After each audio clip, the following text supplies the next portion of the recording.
Hello and welcome to Pro Trader Strategies Market Commentary for Wednesday, January the 20th. I'm Eric Wilkinson, and you very well may recognize me from mainstream media, where I've talked about the economic data, the geopolitical environment, how that comes in to impact the markets with some of my market analysis. And I do the same thing in these market commentaries, but I have over 25 years of me trading options, streamlined the process for you folks to find the right option strategy or even the optimal option strategy for any given assumption.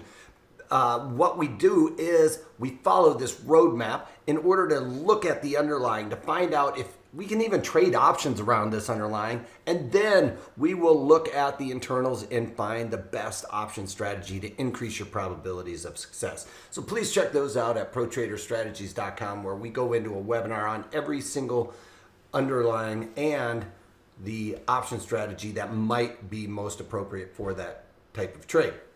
In these market commentaries, I'm going to go over that stuff a little bit, but more I'm going to kind of give you my day-to-day base trading regimen in order to find the right option strategy based on those assumptions, and talk about some earnings trades since we're right in the thick of earnings season. We'll be doing that a little bit more here going forward. All right, so without further ado, let's talk about the economic data, see how that's really kind of impacting the markets today. Also, we got a lot of geopolitical stuff going on, right? Today is Biden's inauguration, so markets could be a little bit jittery. It feels like every time he talks about the next round of stimulus, which is supposed to be huge, it is like one of those big blowers that stoke fires, and the overall markets just react positively to the upside. So, that another round of stimulus is absolutely going to be something the markets are looking for now, especially because it's kind of been dangled like a carrot in front of them. Just how big it is and how much we rally off of that is really the question at this point. So back to the economic data again. Now we got the final revisions on this flash estimate. Remember, we got the flash estimates on these PPIs, CPIs. Well, now we're starting to get the final numbers, and they are really in line. No real revisions other than for the German PPI, which is Producer Price Index. Came in hotter than expected at 0.8%, expected to be 0.3%. Now the Consumer Price Index for Great Britain came in at 0.6%, expected to be 0.5%. So what does that mean? Producers are feeling inflation more so than the consumer. They aren't able to offset those prices to the consumer at this point in time. So we're seeing prices rise for the inputs for the guy who's trying to produce something, but he can't sell what he is selling to the consumer for a very much higher price to cover those costs. So that is going to hurt businesses in Great Britain anyway. So just keep your eyes on the ball there.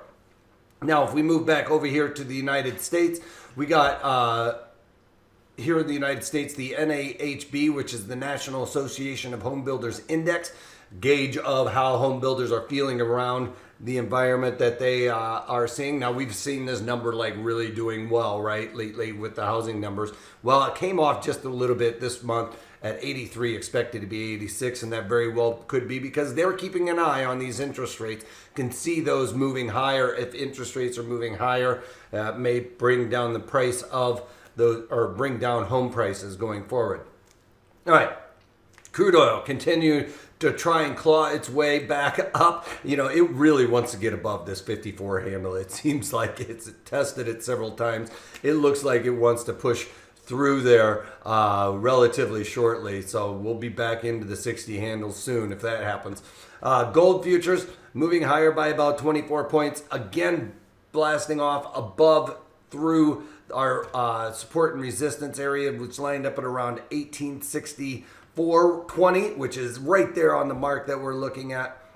Actually, it's just a little bit lower. I think we were calling it 60. But just moving above that at this point in time, that's a major support and resistance. That's the line in the sand that we really need to keep an eye on today. A settlement above that will mean that we are going to look to move back towards that 1900 handle or the point of control as that line that we've kind of drawn in here has consistently showed resistance in the past when we were above it. It showed resistance, supported when we were above it. Now it's showing resistance. finally peeled above that today, and we'll have to keep an eye on that settlement. That's really where it's going to be the determining factor as to whether or not we were above that watermark.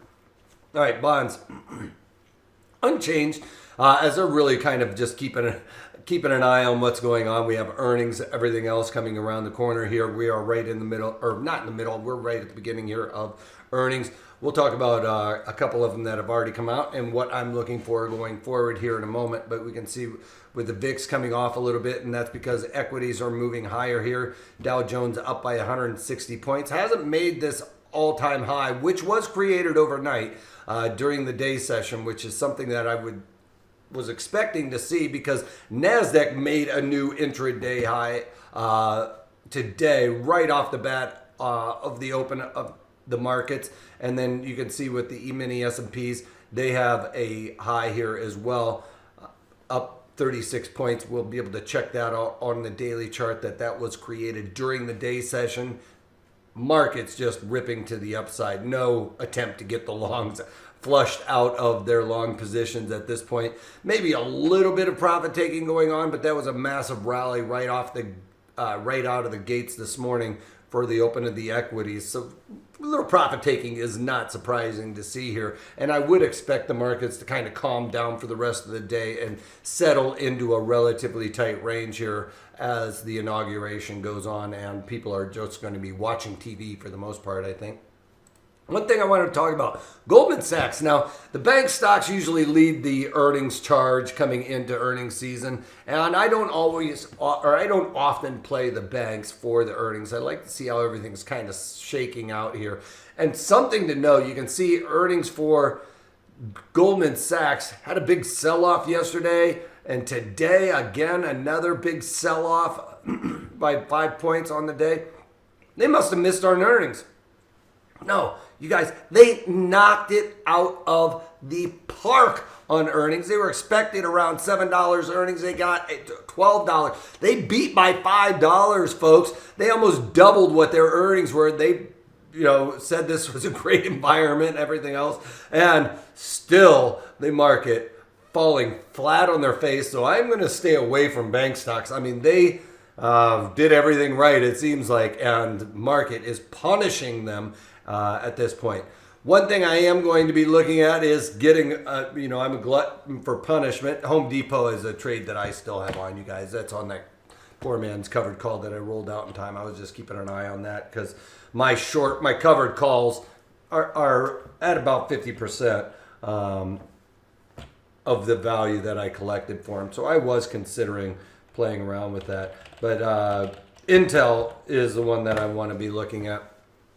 So Intel is going to be something I'm playing, but that earnings doesn't come out until tomorrow after the close. So I haven't seen anything really good to trade. This gap higher was on a changing of the guard at the CEO. So they got a nice big spike there. They still are having troubles with their 7 nano chip. So one thing I want to do, though, is get involved with this stock. So I am likely, this far ahead of time, and I usually don't talk about what type of position I'm going to try and put on for this trade, but I'm going to be looking to sell some puts, maybe down here to cover this gap, around the 53 area if I have the opportunity to be able to get that far away. But I'm going to be looking to sell some puts in Intel because if it gets put to me, it's going to be a stock that I'm looking forward to having in there, especially with the new CEO and everything else. I think this Nano, once it comes around and they say that they're going to be moving, forward with that, or things are looking a lot better, that will get this stock to maybe rally back up near that 70 again, which was right before the pandemic area. And that's it. I haven't really added anything. Just keeping an eye. Like I said, want to keep some money on the sidelines here for earnings. So I haven't added anything in my portfolio. But one thing I want to say is, hey, if you guys enjoyed this content, you guys want me to talk about something else, comment down there below. Give me some comments of things that you like, dislike, or even just want to chat about. Further, if you liked it, give me a thumbs up so that other people can find this content as well. That's all I got for you guys. All right. If you can't take that, take it easy.